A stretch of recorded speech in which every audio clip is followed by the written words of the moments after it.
It's a normal day in the city and Dr. Singh is working hard at the hospital. There are more patients than usual, and at first it looks just like a normal cough. However, soon the patients get worse and no cure is found. The news announced that a virus called H5G9 or the Sikh has been discovered and classified as the deadliest in history. When Singh goes home, he's devastated to discover his wife Rani is infected too. He immediately puts her in his car and rushes to the hospital, which is harder than it sounds because people are panicking on the streets, causing lots of riots and violence. Later at the hospital, the nurses call Singh to check on the latest newborn babies and he's shocked to discover they were all born with animal parts. They are classified as hybrids, but scientists don't know if they brought the virus or they're a consequence of it, so people fear them. At the same time, Richard runs with a deer baby to hide at the Yellowstone National Park. He renovates an abandoned house and puts up a fence so they can live in peace. The virus ends up wiping out most of humanity and society collapses. This event is known as the Great Crumble. In the forest, Richard raises Gus, who grows up calling his dad Papa. Richard makes toys and books for him, but he never tells him about the outside world, doesn't let him cross the fence, and teaches him to hide if he ever sees another human. Whenever a plane flies by, Richard covers Gus' ears. One day a plane drops some flyers about a refuge for hybrids, and Richard burns them all before Gus can see them. When Gus turns 7, Richard finally tells him about the Great Crumble and how people hate hybrids. He also says Gus' mother is dead but doesn't add any details. That night Richard buries a box of mementos from his old life. Sometime later, Gus dares to cross the fence to follow some footprints and hears a scary growl. Richard soon finds him and drags him back, scolding him for his actions. Gus is sure a deer is his mother, but Richard denies it and Gus runs into the house to cry. At that moment they hear a voice in the distance and Richard immediately grabs his gun. The other man explains he's looking for his missing sister. Richard tells him no woman came by and asks about the world, so the man explains the Sikh has slowed down but it's still out there. Suddenly Gus moves among the plants and Richard checks on him. When he looks up again the man is gone but he left ribbons tied to the fence. Realizing they've been marked, Richard makes Gus hide in a secret compartment in the house and grabs a special injection before heading out. Gus waits for a while and is startled by a noise, but it's just a deer. He tries touching it, however the animal runs away when it hears yelling nearby. Then Richard comes back and tells Gus he won't hurt you now before collapsing. Gus immediately takes him to bed. The next morning Richard tells Gus that his mother was called Birdie and she would be proud of him.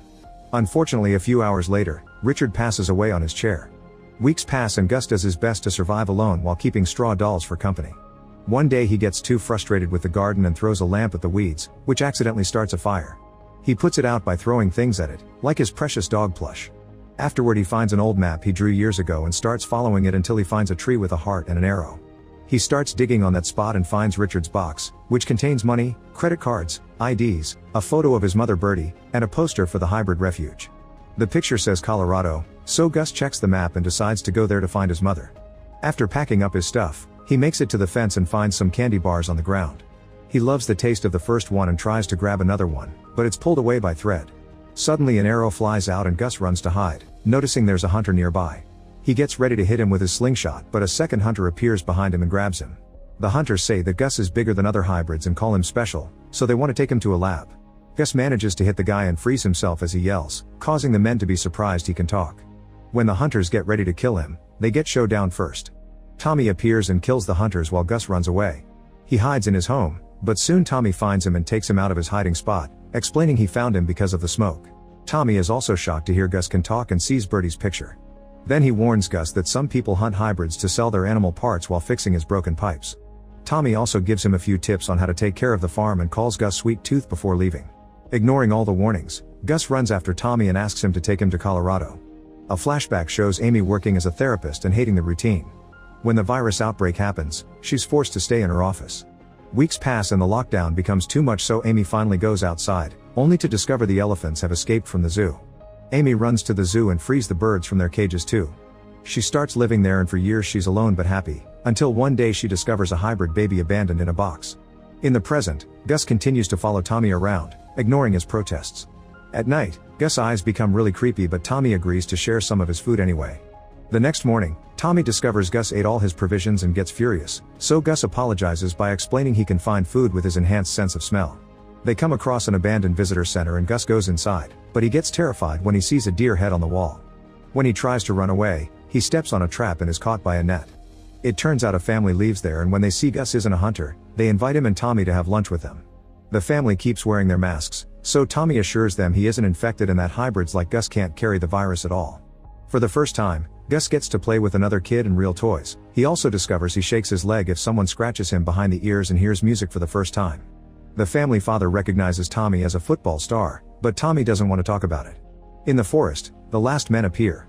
They're a paramilitary group who kill hybrids, and now they've found Tommy's trash. Meanwhile, in a town in Gideon, Singh notices that Ronnie's pinky is shaking, which is a sign that the sick is coming back. He immediately gives her an injection, but there aren't many left. He leaves on his horse and visits the medical center that has settled down on an old fast food building. There he meets Dr. Gladys, who is trying to find a cure. She gives Singh more medicine for Ronnie and shares her notebook so he can help her keep track of what works or doesn't. Gladys reveals she has cancer and wants Singh to continue to search for a cure since she can't work anymore. Back in the house, the mother notices Tommy has a last man mark on his chest and confronts him in private. Tommy explains he isn't a last man anymore and he only used to kill to survive. He also thinks it'd be a good idea for the family to adopt Gus. Later, when the mother sees Birdie's picture, she identifies the place as Red Rocks. In the middle of the night, Gus can't sleep and discovers Tommy is about to leave alone. At that moment, the last men arrive and ask the family to give them the hybrid. Tommy goes outside and starts fighting them with a bear trap, easily bringing them down, thanks to his big size. A man manages to sneak into the house and tries to shoot Gus, who dodges just in time.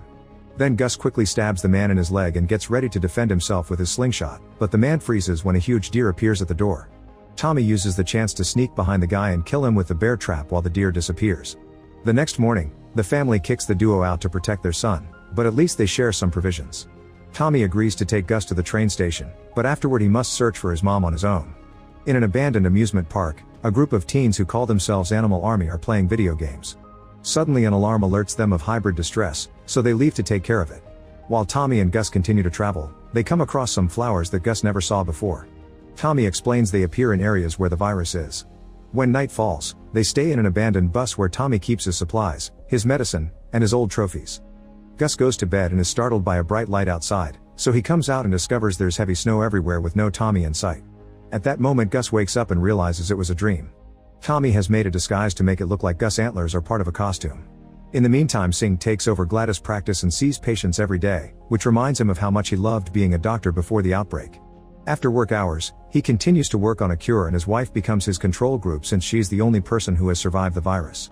Reading Singh's notes reveals that her research was immoral and she did lots of experimentation on hybrids, proven by the bloodstains on the floor. The last men bring supplies for the clinic and Singh is worried they may include hybrid parts, but the boxes are normal. Since Singh refuses to use hybrids for the medicine, it isn't as effective anymore and Ronnie's hand is constantly shaking. She convinces him to go to a neighbor's party anyway, which is interrupted when one of the men reveals a shaking hand too. The neighbors immediately hold him down and use a home test on a sample of his blood, which confirms he's infected. The group immediately ties him up and burns the whole house with him inside. Back to Tommy and Gus, they reach a bridge and see a train pass by. They follow it to the station and Tommy bribes a guard with some batteries to avoid being scanned. There's a big market in the station and Gus enjoys the food while Tommy buys the ticket. Since it's so expensive, he has to hand in his shoelaces as part of the payment. Tommy also tries to buy more medicine, but the supplier is gone. Gus goes wandering around and finds kids playing some carnival games, but he gets upset when he realizes the targets are drawings of hybrids. As he panics, he bumps into Becky of the Animal Army, who helps him calm down and pokes his ears. She tries taking him with her, however Tommy immediately drags him away. Afterward, Tommy gives Gus the ticket and takes him to the boarding line. While waiting, Gus smells Tommy's medicine coming from some boxes, so Tommy asks for his help. Following Gus' nose, they break into the security car and take a box of medicine. A guard finds them and Tommy quickly brings him down, but when they come out, another armed man threatens them with his gun. Tommy starts fighting him and before passing out, the guard notices Gus' ears moving. The duo runs away and rushes to catch the train, only for the last men to surround them and capture them both, removing Gus' helmet to confirm he's a hybrid and taking back the medicine. Moments later, the duo is being dragged through the forest with their hands tied and their eyes covered. Suddenly someone opens fire from the shadows and soon the last men are being killed by Becky and the Animal Army, who are wearing animal disguises. Meanwhile, at the last men headquarters, the leader General Abbott is informed someone very important has been found. In the forest, Becky explains that they don't want to hurt Gus, they just want to help and advises him to run away from Tommy. The others are tasing Tommy down and get ready to shoot him, however Gus hugs him as he begs them not to do it. Becky agrees to help them both. In the zoo, Amy lives with the baby, who has grown into a young girl named Wendy. They go to town together with a wagon to look for supplies, but Amy gets scared when she sees a burning cigarette on the ground. She drags Wendy to hide and takes out her gun while a last man passes by. Thankfully he doesn't see them and leaves. When the duo returns to the zoo, Amy locks all the doors. Sometimes Amy notices there are vegetables missing from the garden, and Wendy claims she ate them. However, when her mom isn't looking, Wendy drops some of her dinner in the garden. One night they hear some noises and Amy goes to the garden with her gun. She hears another noise and gets ready to shoot, but Wendy runs in and explains that's her friend Bobby. He's also a hybrid and Amy has no choice but to keep him too. This causes her to change her rule of not using the radio and starts broadcasting that she has a safe haven for hybrids. Back to the forest, the animal army takes Gus and Tommy to their hideout in the amusement park, which is decorated with animal drawings. Becky explains she started this group and nobody here has parents. Then she introduces Gus to the other teens, who are excited to meet a hybrid. Gus is declared king for a night and gets to enjoy new candy, cartoons, and games. Becky tells him how the adults ruined the world before the crumble and how the planet has been healing since then. The animal army thinks this is thanks to the hybrids and that's why they fight to protect them. The last men killed Becky's parents and that's another reason why adults aren't allowed in their base. She tells Gus that Tommy has the last man mark too, so he shouldn't trust him. The next morning Becky takes Gus to see Tommy, who has been tied up and gets tased whenever he gets sassy. Under Becky's pressure, Tommy admits he used to be a last man to survive but swears he isn't anymore. Gus points out the animal army also killed people to survive and hugs Tommy, which convinces Becky not to kill him. She makes a big announcement but the other teens disagree and open a container that reveals a huge hungry tiger ready to execute Tommy. Gus runs ahead and asks the tiger not to hurt anyone, causing the beast to back away in fear. Some of the teens see this as a sign and close the container, but others still want the execution and the argument escalates into an actual fight. Gus uses the confusion to free Tommy and they run away together, while Becky also chooses to leave her friends behind. In town, Singh is worried about Ronnie's condition because the medication isn't working. Ronnie has seen Gladys' notebook and begs her husband to start using hybrids for his research so she can get better. On his way to work, Singh sees all the flowers that have appeared at the burnt house. At the clinic, Singh reads Gladys' notes on which hybrid parts are needed and takes the flare gun, which has different colored flares depending on what he needs. Singh shoots the one asking for the special sauce referring to hybrid parts. When he returns home, he sees a flower on his garden. Inside she finds Ronnie talking to a neighbor who wants to start mandatory weekly virus screenings for the whole town. Singh refuses to do so because tests are scarce, but the neighbor promises to make the community vote. Sometime later the neighbor realizes Ronnie doesn't go out anymore and yells at the couple for hiding her illness. Singh tries to stop her from telling everyone and while they argue his horse accidentally kicks the woman, killing her. Singh feels guilty but Ronnie convinces him to bring the body into the house. That night Abbott and his men burst into Gladys' home. Abbott accuses Gladys of faking her cancer to avoid working with him and explains that there's a new virus wave coming. Gladys calls him a monster but when he threatens her life, she has no choice but to admit she left her notes on the cure with her replacement at the clinic. Then Abbott sends his men to kill her anyway. In the forest, Tommy is having lots of leg pain because of his lack of medicine. He thanks Gus for defending him and teaches him to fist bump before announcing he'll take him to Colorado. Suddenly they find Becky on a tree, who gives her the address her former team found from Birdie on the internet. Then she offers to help them reach Colorado since she knows what areas the animal army doesn't patrol. The trio walks for a few hours and stops when they find some fabric on a tree. Tommy explains it's a parachute and thankfully Gus doesn't see the body hanging from another tree nearby. Eventually they reach the Valley of Sorrows, which is covered in the virus flowers because bodies used to be buried there. They'll have to use a bridge to cross, which causes an argument between Tommy and Becky over its safety. Gus ignores them and starts crossing alone, causing some wood to break. He falls and grabs onto the rope at the last second, however the rope also breaks and Gus falls on the flowers, passing out. His old dog Plush appears and licks him until he wakes up, then it runs away. Gus chases after him and enters the forest, where he sees the flowers on a tree and a mailbox that ejects candy. Then it starts snowing and Gus finds many objects, like beds and hot chocolate. Richard appears on a chair and says he isn't mad that Gus crossed the fence, he also points at train tracks nearby. Then Richard disappears and an angry Gus starts hitting a mirror, where he sees Abbott's face with fiery eyes. A terrified Gus starts running, only to wake up when his friends find him. By covering their faces, they manage to take Gus away from the flowers without inhaling their pollen. Then Tommy and Becky start arguing again, so Gus makes them fist bump to shut them up. At the zoo, the family has been growing, thanks to the other hybrids that have arrived after hearing the broadcast. Amy gets a call from a man who found a hybrid baby and asks for advice on how to take care of them. She tells him to leave the baby on a safe spot to pick them up, but the man refuses because the baby is too weak and asks where she is. Thinking it may be a trap, Amy hangs up. Afterward Bobby brings a ribbon that he found on the fence, meaning they've been marked. In town, Singh has to pick all the flowers that appear on his garden. A neighbor is now putting up missing signs for the missing woman and Singh has a hard time keeping a straight face. One afternoon, he gets a message from the clinic saying a package has arrived for him. The couple rushes to the clinic eager to start working with the secret sauce, but when they open the box they find a note that says out of hybrids. At that moment Ronnie notices water leaking from the freezer and go inside to confirm the neighbor's body is still there.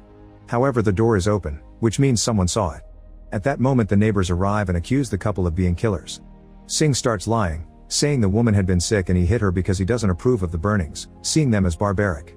His speech makes an impact, but it's ruined when Ronnie begins to cough. The neighbors drag the couple back to their house and tie them up before starting the fire. The house starts crumbling down, however before the flames can reach the couple, the last men burst in. They quickly put out the fire while Abbott searches for Gladys' notebook, finding it in a cupboard. He's about to leave without saving the couple, but he freezes when Ronnie reveals she survived the virus thanks to the trials. Gus lies as he says he's the only one that knows what Gladys was missing for a proper cure, so Abbott agrees to bring them along. Since the headquarters are in a classified location, Ronnie and Singh are tied up and have their faces covered before they're put in a truck. Meanwhile Singh's horse runs away. Back to Gus' group, they finally find the tracks and start running to catch the train. There's a hook hanging on the side of the car and Gus jumps to grab it, swinging to jump into the train. Becky manages to jump in as well, but Tommy is having trouble because of his leg. He remembers how hard he used to run for football matches and inspires himself to grab on the train at the last second. The kids help him up and look around the train, discovering this is a hauler so it has no passengers except for the working crew. They don't notice a last man uniform behind a door. During the trip, Gus is amazed to see all the animals and Becky teaches him to play I Spy. When Gus checks his bag, he realizes his dog plush is missing. At that moment the door opens and the trio rushes to hide. A worker comes by and at first he doesn't see them, but when Gus accidentally drops a bottle the man finds him and pins him down. Tommy attacks the man from behind and a fight ensues during which they almost push Becky off the train. After lots of punches, Tommy takes a better look and realizes the worker is his old friend Jimmy, so they laugh and hug. After they share some stories from their football days, they realize Gus has gone looking for his dog. The trio searches for Gus while Jimmy keeps asking about Tommy's life. It's revealed that all their old football teammates, Tommy's wife, and his baby are dead. At that moment Gus comes back looking sad because he couldn't find his dog, which is the last thing he has with Richard's smell. Tommy cheers him up by showing him a river that indicates they're arriving at Colorado. The address from the internet mentioned Go Grow and Jimmy explains it's short for Goss Grove, a neighborhood outside Essex City. The chat is interrupted when Becky hears last men in the other car and Jimmy takes the group to the back area, however they can see the men coming. Becky thinks they should jump, however Tommy sees the dog and decides to rescue it. He puts on the uniform from the door and pretends to be a last man to pick up the dog. However the men have a wanted sign with Tommy's face and recognize him. Tommy throws a bunch of boxes to slow them down and runs back to Jimmy's car, closing the door behind him. The last men soon start pounding on it, so Jimmy tells the trio to jump while he buys some time. After a final goodbye, Gus' group jumps off the train at the same time the last men burst in. Jimmy starts fighting them but he quickly gets overpowered and killed. At the zoo, Amy finds a bunch of ribbons at the fence and announces they must leave. Suddenly they hear a noise and check the security cameras, which show two last men outside. They immediately pack up their things and Amy guides all the hybrids to escape through the sewers, but she stays behind in case the last men need to be distracted. A flashback then shows that in Alaska, an expedition team discovers something very important in one of the many ice rods they extract. This is sent to a lab in Essex City where Richard works as janitor. One afternoon, he hears scientists Bertie and Judy arguing. Bertie says they can't let this happen but they fall silent when they see Richard nearby. Later at the pub, Richard spots Bertie and apologizes for what happened. They spend a wonderful night together and Bertie ends up sharing a bit about her project. The people in Alaska found a microbe that could form a vaccine and save lives, but if it goes wrong then all hell could break loose. Afterward Richard walks Bertie home and she invites him in. Bertie shares that her husband died from a serious disease and that's why she stopped teaching to start researching. When they're about to kiss, they're interrupted by an urgent call informing Bertie that the military is taking over the lab. Richard volunteers to drive her there and they go inside through the back door. There are lots of soldiers taking away all the research, but the duo takes an empty corridor into a secret office. Bertie shows Richard that their experiments with the microbe have created a miracle and reveals baby Gus, who starts crying. The soldiers hear it and appear on the corridor, so Bertie wants to escape with the baby before the military finds him. Richard puts on his janitor clothes and pretends he's cleaning to distract the soldiers, allowing Bertie to sneak out with the baby. After the men let him go, Richard runs to meet with Bertie, who hands Gus to him and asks him to keep him safe while she goes back to burn all her research. When she steps back, a fence closes between them and an alarm starts wailing, so Richard runs away with Gus. In the present, Gus' group finds Essex City. After wandering around they find the right house and Gus pounds on the door, asking for Bertie. The person opening the door is Judy, who recognizes Gus and is shocked to see he's alive. She explains she used to work with Bertie and that she came to this house looking for her, but she only found the military ransacking the place. The soldiers beat Judy up and left her for dead. Later she was found by Bertie who nursed her back to health. One night Bertie just left, And Judy doesn't know where she is now. Gus notices a pot with the lab's name and recognizes it from that ID he found in Richard's box. Judy gives Gus a key to the attic that Bertie had asked her to protect. Gus is excited to open it, but Becky and Tommy worry because they recognize the name of the lab from the rumors of where the virus came from. They enter the attic and Gus finds a picture of Bertie with her father while Becky discovers some files with Gus' name. It turns out Gus stands for Genetic Unit Series and the pictures in the files reveal the truth. Gus freaks out, so Becky explains she was also adopted, but that doesn't mean her parents weren't real. However, Gus keeps on getting angry because Richard lied about everything and he rushes out of the house. As he runs through the forest, a bunch of deer run with him. Another flashback shows that in the early days of the outbreak, one of the essential workers is accidentally hit by a car.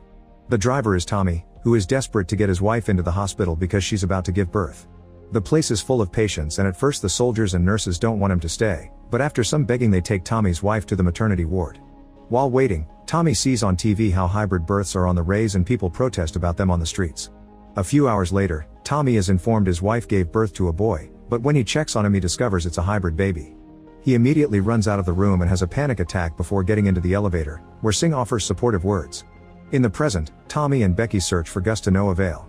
Becky admits she feels confused because all her life she thought hybrids were nature's miracle, but now they appear to be just a lab experiment. Tommy tells her to wait in the house in case he comes back and goes looking for Gus more deeply in the forest. Meanwhile, Gus is getting rid of all the things Richard gave him, including Bertie's picture. At that moment he finds a bunch of flyers promoting the hybrid preserve on the ground and a plane outside the forest. While Gus looks around, Tommy arrives and gives him the dog. Gus says he has no dad and that he wants to go to the preserve to be with others like him. Tommy shares the story of his hybrid son and how he almost ran away, but he realized he was only scared of being a dad, so he went back for his wife and baby. However, when he returned, the soldiers had already killed them both. He asks Gus not to abandon him too, but Gus reveals the plane's radio is working and he already called the preserve. Suddenly they hear a shot and Tommy collapses while they're surrounded by last men, who put Gus in a cage and take him away. Back in the sewers under the zoo, the hybrids hear how a bunch of last men arrive in the city with tons of trucks and even tanks. Abbott tells Amy to hand over the hybrids, but she refuses and starts a speech on how the hybrids are better than humans, which is heard by the kids. As the men surround the zoo, Amy activates a bunch of fireworks that keep the soldiers distracted while the kids continue to cross the sewers without being heard. While the last men break into the zoo, the hybrids make it to an abandoned church. Bobby wanders off and is found by soldiers, who immediately capture him and take him away. Wendy tries sneaking out, however she's quickly found and captured as well. Moments later, when Amy arrives at the church disguised as a last man, she screams in grief when she discovers all the hybrids were taken. In the meantime, Singh and Ronnie arrive at the last men's headquarters.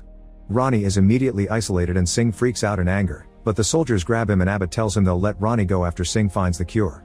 Sometime later, the men bring Gus in the cage and Singh gives him some candy. When Gus says thanks, Singh is left in shock at his intelligence. He announces he wants more time with Gus, so he asks for another hybrid to work on for now. Back in Judy's house, Becky admits her parents weren't actually murdered, they were killed by the virus.